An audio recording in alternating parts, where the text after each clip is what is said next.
আহ আবার আপনাদের সময় নষ্ট করতে। গত ৩ বছর ধরে প্রচুর সময় নষ্ট করেছি। আল্টিমেট জানি না কারোর কিছু লাভ হয়েছে কিনা। কারণ WhatsApp এ এত সুন্দর, সুন্দর কথা বা ভাষণ আমার কাছে এসে পৌঁছায় না, তখন মাঝে মধ্যে মনে হয় যে বোধহয় লোকের ফুল ক্ষতি করছি। তো যাই হোক, আজকের ভিডিওটা রিসেন্টলি YouTube হোক, Facebook হোক, অনেক জায়গাতে আমার চোখে পড়েছিল এসএমসি কনসেপ্ট বা স্মার্ট মানি ট্রেডিং কনসেপ্ট। এবার কথা হচ্ছে এই স্মার্ট মানি ট্রেডিং কনসেপ্টটার মানে কি? বলা হচ্ছে যে যারা ধরে নিন বড়, বড় হেজ ফান্ড, ব্যাংক, মানে তারা কিন্তু আমার আপনার মতন সারাক্ষণ ধরে ক্যান্ডেলস্টিকে হ্যামার প্যাটার্ন খুঁজছে না, বা তারা কিন্তু সারাক্ষণ ধরে ট্রেন লাইন এইসব খুঁজছে না। তো তারা, প্রথম কথা হচ্ছে কোয়ান্টিটিভ অ্যানালিসিস, মানে বিভিন্ন ডেটাকে অ্যানালিসিস করে তাদের এন্ট্রি পয়েন্ট গুলোকে ডিসাইড করছে। তো যাই হোক, এবার এই যে স্মার্ট মানি ট্রেডিং কনসেপ্ট বা যেটাকে আমরা বলছি এসএমসি ট্রেডিং, এই এসএমসি ট্রেডিং এর মধ্যে অনলি প্রাইস অ্যাকশনের উপর বা প্রাইসের সাথে ভলিউম কোথায় কিভাবে বিহেভ করছে, এই জিনিসটাকে দেখে অনেক কিছু ডিসাইড করা যায় বা অনেক কিছু ধরা যায়।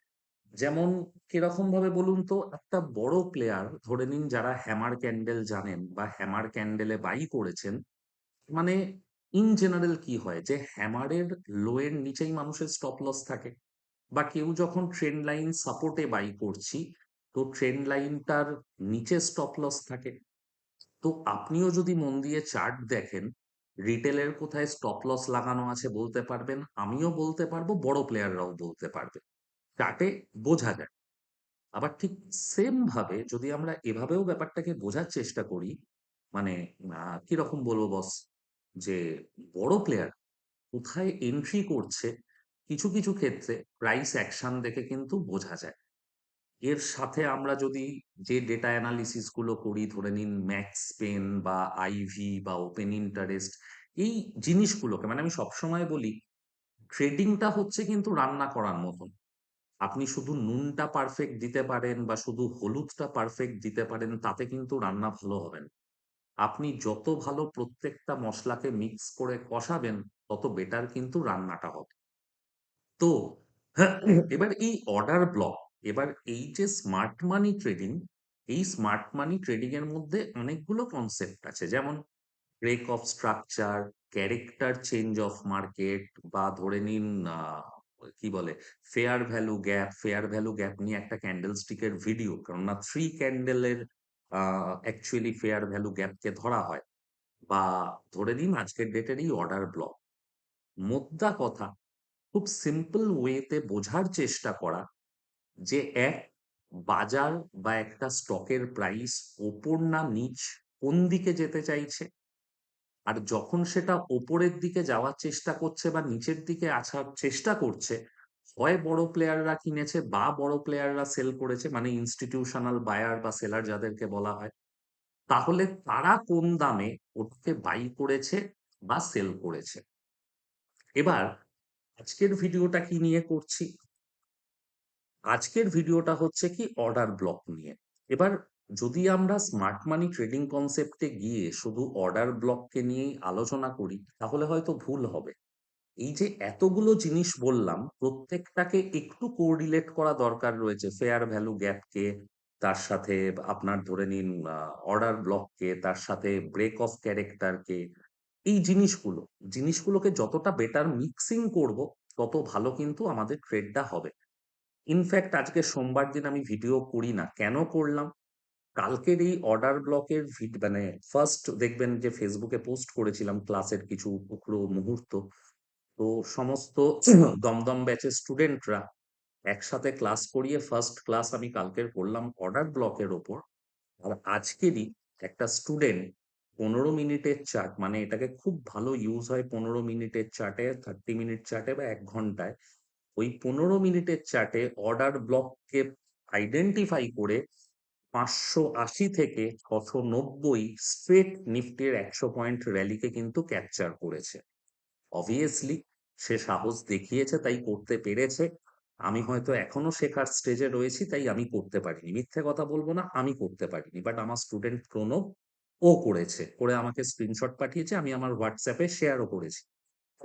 ভালো লাগে কিছু শেখানোর পর যখন স্টুডেন্টরা এগুলোকে ইউজ করতে পারে। যাই হোক, তো এই যে অর্ডার ব্লক, এই অর্ডার ব্লক জিনিসটা কাকে বলা হচ্ছে? সিম্পল ব্যাপার, যখন বড় প্লেয়াররা কোনো একটা দামে পজিশন নেবে ঠিক করে। সাপোজ আমি ঠিক করলাম আমি একটা বড় প্লেয়ার, যদিও দেখে মনে হচ্ছে না, তবু ভেবে নিন। আমি একজন বড় ট্রেডার, আমি ১,০০,০০,০০০ নিফটি কিনবো বা নিফটি ফিউচার কিনবো। তো আমি ঠিক করলাম যে ২৩,৫০০ এলে আমি নিফটি ফিউচার কিনবো। নিফটি ২৩,৫০০ এলো। আমি ১,০০,০০,০০০ নিফটির অর্ডার মারলাম ২৩,৫০০ তে। এবার কি হবে, যখনই একসাথে এতটা পারচেজ অর্ডার বা ভাইস ভার্সা বা অপোজিট দিকে সেল অর্ডার লাগানো হবে না, পুরো পজিশনটা বাই হওয়ার আগেই বা সেল হওয়ার আগেই হু, হু করে দাম বেড়ে যাবে বা পড়ে যাবে। মানে আমি ধরে নিন ১,০০,০০,০০০ নিফটি কিনতে চাইলাম। হয়তো আমি দেখব যে আমার ৬০,০০,০০০ নিফটি কিনতে নিফটি ২৩,৫০০ থেকে ২৩,৭০০ চলে গেছে। এবার আমার তো ৪০,০০,০০০ নিফটি কেনা হলো না। তাহলে আবার কি করতে হবে? আমাকে ওয়েট করতে হবে। নিফটির প্রাইস যখন আবার ২৩,৭০০ থেকে ২৩,৫০০ ফেরত আসবে, আমার বাকি ৪০,০০,০০০ অর্ডারটা এক্সিকিউট হবে বা আমি বাকি ৪০,০০,০০০ নিফটি ফিউচারকে কিনতে পারবো। আর যে মুহূর্তে আমার ১,০০,০০,০০০ নিফটি ফিউচার কিনবো ভেবেছিলাম কেনা হয়ে গেল, তারপর কিন্তু আমি চেষ্টা করব মার্কেটকে ওপরে নিয়ে যাওয়ার বা মার্কেট যাতে ওপরে যেতে পারে, সেই জিনিসটাকে চেষ্টা করার বা বোঝার বা যাই বলুন না কেন। মানে আমি ১,০০,০০,০০০ নিফটি কিনেছি মানে কিছু তো আমার কাছে সলিড রিজন আছে না? যার জন্য আমি এত টাকা ইনভেস্ট করেছি। তো এই যে মার্কেটে বড় প্লেয়াররা কোনো একটা প্রাইসে যখন বড় কোয়ান্টিটির অর্ডার পুট করে, সেটা কখনো একবারে এক্সিকিউট হয় না বা 90% টাইমে একবারে এক্সিকিউট হয় না। সেই প্রাইসের কাছে স্টক বা নিফটি, ব্যাংক নিফটির প্রাইস আবার ফেরত আসে। আর যখন সেকেন্ড টাইম ফেরত আসে, আপনাকে কি করতে হয়? পজিশন ক্রিয়েট করতে হয়। আর আপনি হয়তো সাথে একটা বড় প্রফিট পাবেন। ছোট্ট উদাহরণ দেখাই একটু আমি আওয়ারলি চার্টে কিভাবে মার্কিং করতে হয়। প্রথম কথা যে অর্ডার ব্লক। সবসময় জানবেন, ধরে নিন আমি এটা হচ্ছে নিফটির আওয়ারলি চার্ট, কথার কথা বলছি। এখানে একটা আপ মুভ হয়েছে। খুব ভালো কথা। এই যে আপ মুভটা হলো আমাকে বসে দেখতে হবে। আর তার সাথে এটাও দেখতে হবে যে একটা, ধরে নিন এই যে ওপর থেকে কনস্ট্যান্ট নিচে আসছিল, এই নিচ থেকে যখন ওপরে খুললো, এই বটমের সবচেয়ে বড় বুলিশ ক্যান্ডেলটা বা কোন বুলিশ ক্যান্ডেলটা হওয়ার পর নিফটি ওপরের দিকে মুভ করা শুরু করেছে।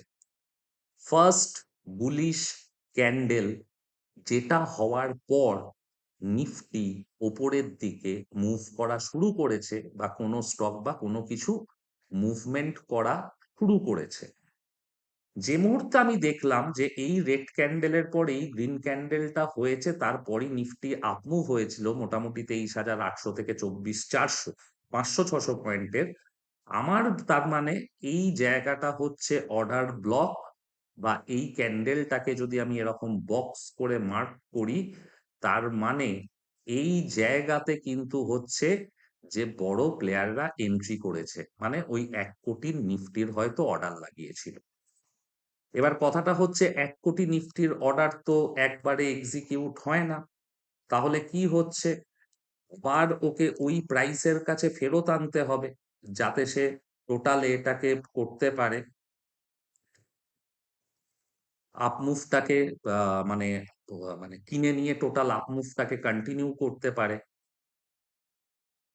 যার জন্য কি হলো? প্রাইসটা আবার কিন্তু ওই জায়গাতে ফেরত এলো বা ওখান থেকে আমি আবার একটা ধৈর্য ধরলে আপ মুভ পেলাম। আজকের কি ঘটনা ঘটলো? আওয়ারলি চার্টের হিসাবে বুধবার দিন এই ২৩,৩০০-৪০০ জোন থেকে বাইং এসেছিল। এখানেও তার মানে আমার অর্ডার ব্লক তৈরি হলো যে এইখান থেকেই ৫০০-৬০০ 23,200 থেকে 23,850, 650 পয়েন্টের মুভমেন্ট হয়েছে। তো আমি কি করলাম, এই জায়গাটাকে একটা মার্কিং করে রেখে দিলাম। সাপোজ যে আমি যদি প্রাইসকে এই ক্যান্ডেলটার ভেতরে পাই, আমি আবার বাই করব। আজকের আমি যেই এটার ভেতর পেলাম, আমি কিন্তু আজকের সকালবেলা নিফটিকে বাই করেছিলাম, বাট এটা বলবো না টোটালি অর্ডার ব্লকের ওপর। যারা ম্যাক্স পেনের ক্লাস করেছো তারা জানো যে ম্যাক্স পেনের সঙ্গে নিফটির কত পার্সেন্টের ডিফারেন্স হলে নিফটিতে বড় আপ মুভ বা ডাউন মুভ আসে। আজকে নিফটি আর ম্যাক্স পেনের ডিফারেন্স হয়ে গেছিল প্রায় 3%-এর ওপর। তো 3% ডিফারেন্স মানে ডেফিনেটলি নিফটিকে আপ মুভ করতে হবে। তো সেটাই কিন্তু আজকের ডেটে নিফটির হলো, নিচ থেকে প্রায় 300, 350 বা 400 পয়েন্ট মতন টেনেছিল নিফটি। হ্যাঁ, তো এই যে অর্ডার ব্লক, এই একই জায়গায় ফেরত আনা, এটাকেই আমরা বলছি অর্ডার ব্লক। বা কোনো একটা ট্রেডারের বা বড় ইনস্টিটিউশনাল বায়ারের যতক্ষণ না অর্ডার টোটালি এক্সিকিউট হবে, ধরে নিন আমার 10 কোটি অর্ডার মারা রয়েছে, এবার প্রথমবার এসেছে 1 কোটি কিনেছি, আজকের হয়তো 3 কোটি কিনেছি, তার মানে এখনো 6 কোটি কেনা বাকি, তাহলে কিন্তু ও আবার এখানে ফেরত আসতে পারে। এবার এই যে ও আর এখানে ফেরত আসবে, মানে এই লেভেলটাতে আর ফেরত আসবে কি আসবে না, এটা আমি কখন কনফার্ম হব, যখন ও মার্কেট স্ট্রাকচার ব্রেক করবে। আমি পরের ভিডিওতে এটা নিয়ে ডিটেলসে কথা বলবো। এই জায়গাটাকে 23,850-কে যদিও ভেঙে ফেলে, হলে কিন্তু চান্সেস কম আবার 23,200-300-তে আসার। আর যদি 23,850 না ভাঙতে পারে, তাহলে কিন্তু ও আবার এখানে ফেরত আসবে। বা এটাও ভাবতে পারি, ধরে নিন এটা হচ্ছে কি বুলিশ অর্ডার ব্লক, নিচে কিভাবে কিনবো আমি সেটা বোঝানোর চেষ্টা করলাম, জানি না কতটা পেরেছি, চেষ্টা করলাম। আচ্ছা, যদি কারোর কোনো সমস্যা হয় ডেসক্রিপশনে ফোন নাম্বার দিয়েছে, হোয়াটসঅ্যাপ করবেন, দমদম অফিসে চলে আসবেন, বসে লাইভ ট্রেড করে যাবেন বা টুকটাক বুঝে যেতে পারেন। অবভিয়াসলি সবকিছু তো শেখাবো না, বাট লাইভ ট্রেডে হয়তো কিছুটা বুঝতে সুবিধা হবে। এবার এইখানে দেখুন, এটা হচ্ছে বিয়ারিশ অর্ডার ব্লক। মানে এই যে নিফটিটা পড়লো, আমি দেখব যে ফলটা কোথা থেকে শুরু হলো। আমি দেখলাম এটা গ্রিন ক্যান্ডেল, তারপরে এই বিয়ারিশ ক্যান্ডেলটা করার পর, এই রেড ক্যান্ডেলটা করার পর এই যে এটার কিন্তু ফল শুরু হয়েছে। তাহলে কি করেছি, আমি কিন্তু এখানেও মার্ক করে রেখেছি যে এটা হচ্ছে আমার বিয়ারিশ অর্ডার ব্লক। মানে কালকের যদি নিফটি দেখি 23,850, কাল পরশু যবেই হোক, যে নিফটি ওখানে পৌঁছালো, পৌঁছে মুভমেন্ট করতে পারছে না বা আর ওপরে যেতে পারছে না, আমি কিন্তু ওখান থেকে আবার নিফটি সেল পজিশন নেবো। তাহলে আমি কি অ্যাজিউম করব, যে বড় প্লেয়াররা 23,300 এলে কিনবে, 23,800 গেলে বিক্রি করবে। সবসময় বলছি বা খুব সিম্পল ভাবে আমি যেটুকু বুঝেছি আপনাদেরকে বোঝানোর চেষ্টা করছি, যে কোনো আপ মুভ, হঠাৎ হঠাৎ আমরা দেখছি নিফটি 100 পয়েন্ট 200 পয়েন্ট বেড়ে যাচ্ছে, হঠাৎ হঠাৎ দেখছি নিফটি 150-200 পয়েন্ট পড়ে যাচ্ছে। যখন এই মুভমেন্ট গুলো হবে না, ওই হু হু করে বাড়তে দেখে টপে কল কিনে নেওয়া, হু হু করে পড়তে দেখে যখন বটমে এলো আপনি পুট কিনলেন, এই জিনিসটাকে বোধহয় বন্ধ করে দেবে অর্ডার ব্লক। বা এই জিনিসটাকে বুঝলে যে একটু ধৈর্য ধরো, এখান থেকে এইখানে 500 পয়েন্ট ধরে নিন দৌড়েছে, আমি লোভে পড়ে এখানে কল কিনলাম, ঝারঝার ঝারঝার করে পড়ে গেল, ঝাড় খেলাম, হয়েছে, আমি খাচ্ছিও লস। আবার এইখানে আসার পর আমি পুট কিনলাম, ভাবলাম বাজার তো ধসে যাবে, ও আবার উপরে চলে গেল। তো এই যে দুমদাম দৌড়ে ওপরে যাওয়া, যে লাফিয়ে ঝাঁপিয়ে আমাকে পজিশন নিতে হবে, ফোমো রোগে আক্রান্ত হওয়া, এই জিনিসটাকে ছেড়ে দিয়ে ওয়েট করা, যে এই জায়গাটাতে অর্ডার ব্লক আছে, আমি ওয়েট করব, প্রাইস যদি এখানে ফেরত আসে আমি কিনবো, যদি প্রাইস ফেরত না আসে তাহলে কি হবে, ও হয়তো ওপরে আবারও চলে যাবে। আমি যদি একটা বড় স্ট্রাকচারে অর্ডার ব্লকের কথা চিন্তা করি, একটু ঠান্ডা মাথায় ভাবো, 2025-এর এপ্রিল মাস ডোনাল্ড ট্রাম্প ট্যারিফ অ্যানাউন্স করেছিল, নিফটি ফ্রি ক্লো করেছিল 21,750, কিন্তু সারাদিন আমরা চোখে দেখেছি হচ্ছে নিফটিকে 22,200-তে। একটু 2025-এর এপ্রিল মাস, যেদিনকে ট্রাম্প ইন্ডিয়ার ওপর ট্যারিফটা অ্যানাউন্স করেছিল, যদি আবার তুমি সেটাকেই দেখো ডাউন দা লাইন একটা বছর বাদে, নিফটিকে সেই 22,180 22,200তেই কিন্তু আবার ফেরত আনলো, ওখান থেকে 24,000 অব্দি বাউন্স ব্যাক নিল বা 24,500 অব্দি। তার মানে ধরে নাও সেদিনকে যার নিফটি রাডার 20 কোটি 25 কোটি 50 কোটি লাগানো ছিল, এক্সিকিউট হয়নি। সে 1 বছর ধরে ওয়েট করেছে যে প্রাইস যেদিনকে ওখানে ফেরত আসবে, আমি ওইখান থেকে আবার নিফটিকে বাই করব। কারণ সেদিনকে ওখান থেকেও তারপরে ৪-৫ দিনে নিফটি ২৪,০০০ ২৫,০০০ চলে গেছিল। এবারেও দেখবে নিফটি ওই বটম থেকে ৩-৪ দিনে ২৪-২৫,০০০ চলে গেছে।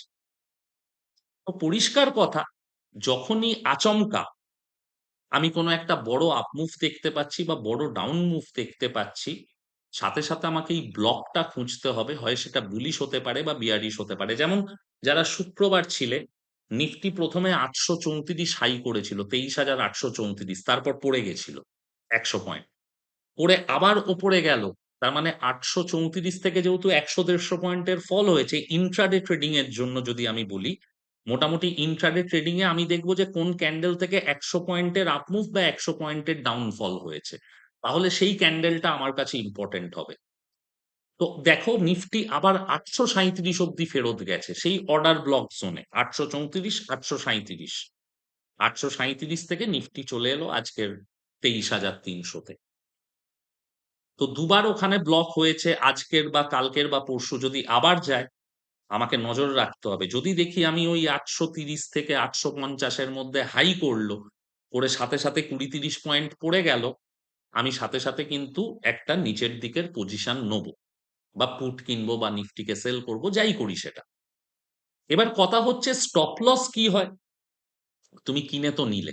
এই ক্যান্ডেলটার ভেতর, এই যে ব্লক ক্যান্ডেলটা, অর্ডার ব্লকের এই ক্যান্ডেলটার ভেতরে যখনই প্রাইস ঢুকবে, তোমাকে বাই করতে হবে। স্টপ লস কি হবে? ধরে নাও এই যে ক্যান্ডেলটা লো হয়েছে, এই লোটার কাছে স্টপ লস রাখো, বা এইখানে এটা যদি এই রেড ক্যান্ডেলটা অর্ডার ব্লক হয়, আমি শর্ট পজিশন নিয়েছি, তাহলে এই ক্যান্ডেলটার হাই এর উপর স্টপ লস রাখো। এটা হচ্ছে রুলস। যে ব্লক ক্যান্ডেলটাতে আমি ট্রেড করছি, সেই ক্যান্ডেলের হাই বা লো এর ওপর বা নিচে আমার স্টপ লস থাকবে। কিন্তু এত ছোট স্টপ লসটা মাঝে মধ্যে একটু রিস্কি হয়ে যায়। তো আমি আমার স্টুডেন্টদেরকে বলেছিলাম ক্যান্ডেলের হাই এর ১০ পয়েন্ট ওপরে স্টপ লস রাখবে, বা ক্যান্ডেলের লো এর ১০ পয়েন্ট নিচে স্টপ লস রাখবে। কারণ এত বড় মার্কেটে, ভোলাটাইল মার্কেটে এরকম এত টাইট স্টপ লস খেয়ে যায়। এবার কথা হচ্ছে যে এই অর্ডার ব্লকের প্রফিট টার্গেট কি রাখা উচিত? যদি কেউ ইন্ট্রাডে করো, আমি মোটামুটি বলব যে ১০০-২০০ পয়েন্ট, ১০০ থেকে ১৫০ পয়েন্ট টার্গেট। স্টপ লস কত হবে? Maximum ১৫-২০ point. রিস্ক রিওয়ার্ড অনুযায়ী কিন্তু মারাত্মক ইন্ট্রাডে ট্রেডিং এর জন্য। সারাদিনে যদি একটা ব্লককেও খুঁজে বার করে আমরা ট্রেড করতে পারি, যেমন আজকের প্রণব করেছে, তোমরা দেখবে ১ম এ একটা ৫৬০-৭০ থেকে ঝাটকা র‍্যালি এসে চলে গেছিল নিফটি ৬৭০। ওখান থেকে নিফটি পড়ে আবার ৫৭০, ৫৮০ এলো। ৫৮৫ তেও বাই করলো, ৬৯০। আজকের ৫ মিনিটের চার্ট খুললে, এটা তোমাদেরকে টাস্ক দিলাম যে তোমরা আইডেন্টিফাই করার চেষ্টা করো। ১৫ মিনিটের ক্যান্ডেলে যদি আমরা করি এই জিনিসটা, আমাদের স্টপ লস ছোট হবে, ট্রেড পাবো। আবার আওয়ারলি চার্টে যদি আমরা সেম কাজটা করি, আমাদের স্টপ লসটা কিন্তু বড় হবে, ট্রেড কম পাবো, কিন্তু সেই ট্রেড গুলো কিন্তু বেশি ভালো হবে, যেহেতু স্টপ লসটা একটু ঠিকঠাক হবে আওয়ারলি চার্টের হিসেবে, বা মুভমেন্ট গুলো বড় হবে। তো আবার বলবো, যারা ইন্ট্রাডে ট্রেডিং করো, নিফটি, ব্যাংক নিফটি, অপশন বা ফিউচারে কাজ করো, স্টকের ক্ষেত্রে সারাদিন ধরে এত স্টকের অর্ডার ব্লক ধরা আমার পক্ষে পসিবল নয়। একটা বড় কোম্পানির কাছে সফটওয়্যার আছে, বা একটা ইনস্টিটিউশনাল ট্রেডারের কাছে সফটওয়্যার তার এই কাজগুলো করে দেয়। আমরা বস খুব মধ্যবিত্ত মাঝে ভাতায় বাঙালি লোক। তো আমাদের তো সফটওয়্যার হবে না। আমাদেরকে নিজেদেরকেই এই খাতা, পেন, ডায়েরি ১৪ ঘন্টা প্যাড নিয়ে হিসাব করে চলতে হবে। পার্টিকুলার হয় নিফটি বা ব্যাংক নিফটি, যেকোনো একটা ইন্ডেক্সকে সিলেক্ট করো, আর সেই ইন্ডেক্সটাকেই মাস্টার করার চেষ্টা করো। ১ম এ কিছুদিন পেপার ট্রেডিং করো। আমি সেবি রেজিস্টার্ড অ্যানালিস্ট নই। আমি যা বলি হয়তো ঠিক বলি না। তো ১ম এ একটু মাস্টার করো। করার পর যে না আমার ঠিকঠাক আমি ব্লকগুলো ধরতে পারছি, তারপর কাজ করবে কি করবে না চিন্তা ভাবনা করো।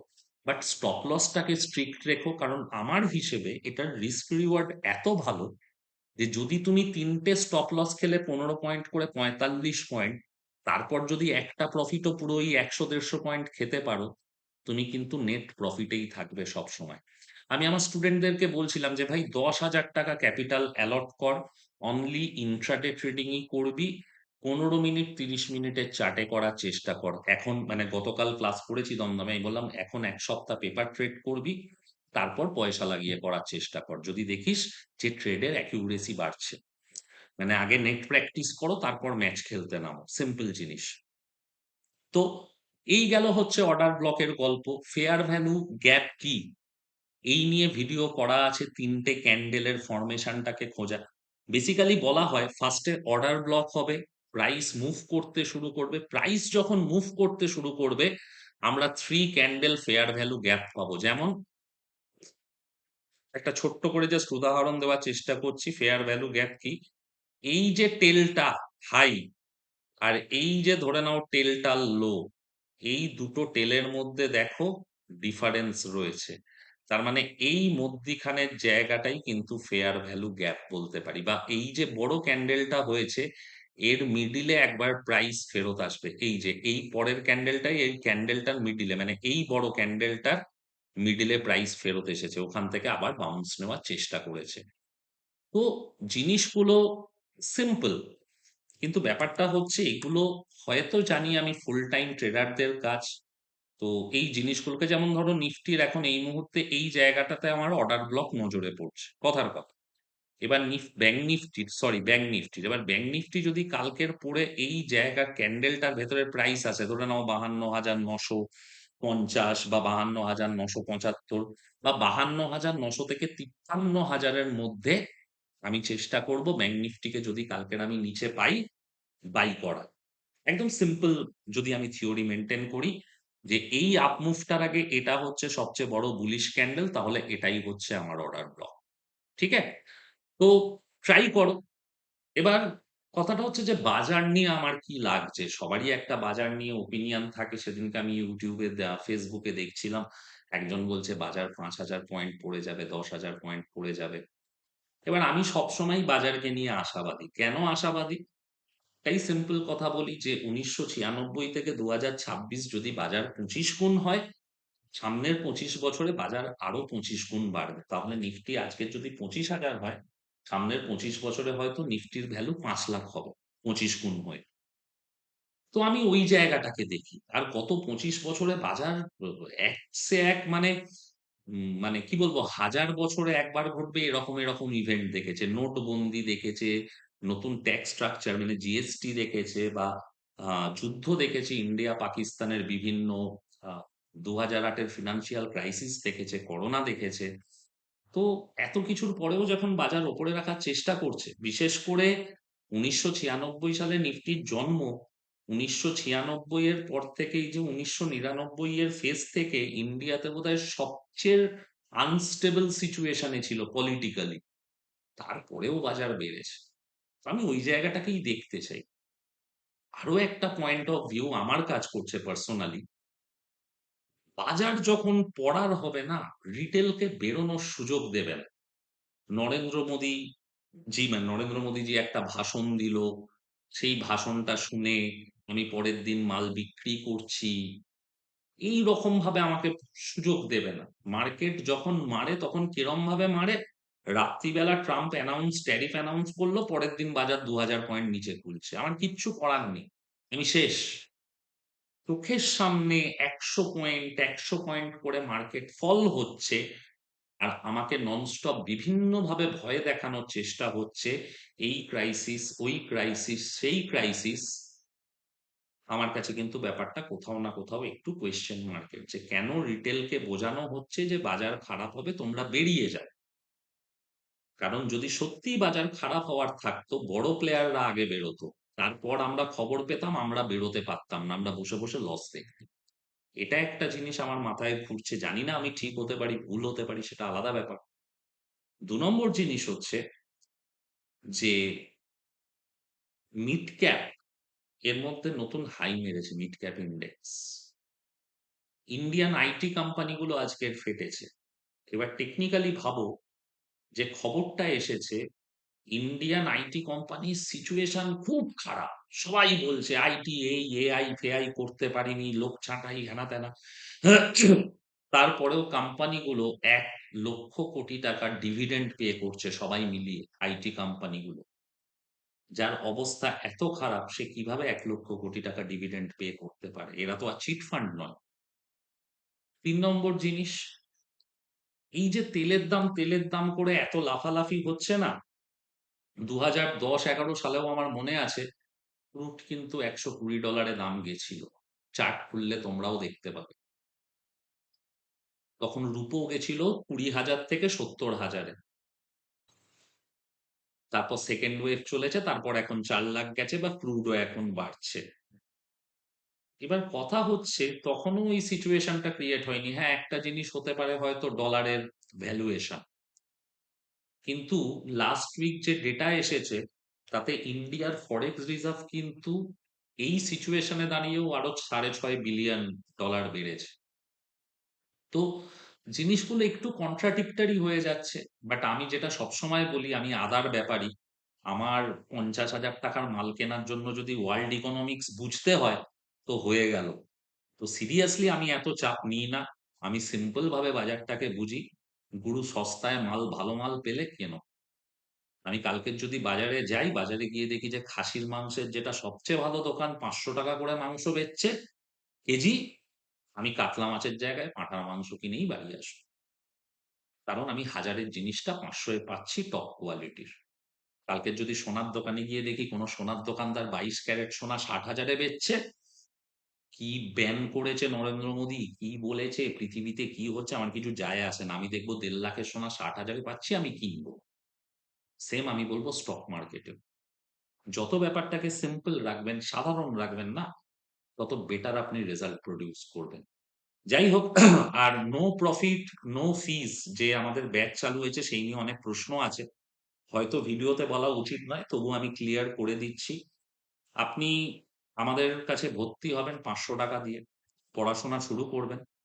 প্রত্যেকটা ক্লাসে বা আমাদের হোয়াটসঅ্যাপ গ্রুপে, যেমন লাস্ট রোববারের ক্লাসে আমরা বারবার বলেছিলাম অ্যাজ পার পিসিআর রেশিও আজকের সকালবেলা মার্কেট খোলা মাত্র সুপ্রিম ইন্ডাস্ট্রি তুলবে। তো সুপ্রিম ইন্ডাস্ট্রি আজকে 2% রিটার্ন দিয়েছে, অপশানেও লোকে প্রফিট পেয়েছে, ক্যাশেও প্রফিট পেয়েছে। তো এরকম আমরা কল দেবো। সারা মাসের শেষে যদি দেখি যে আমাদের ফিজের টাকা আমরা প্রফিট করিয়ে তুলতে পেরেছি, ফিজ নেবো। যদি না তুলতে পারি ফিজ নেবো না। পরের মাসে প্রফিট হলে পরের মাসে ফিজ নেবো। এবার এই কোর্সটা করার জন্য আপনাকে কি করতে হবে? 500 টাকা একটাই দিতে হবে, আর 50,000 টাকা যেন আপনার ডিম্যাট অ্যাকাউন্টে থাকে। আপনার যেখানে ডিম্যাট অ্যাকাউন্ট, গ্রোতে হতে পারে, জিরোদা হতে পারে, অ্যাঞ্জেল হতে পারে, আমার কোনো মাথা ব্যথা নেই।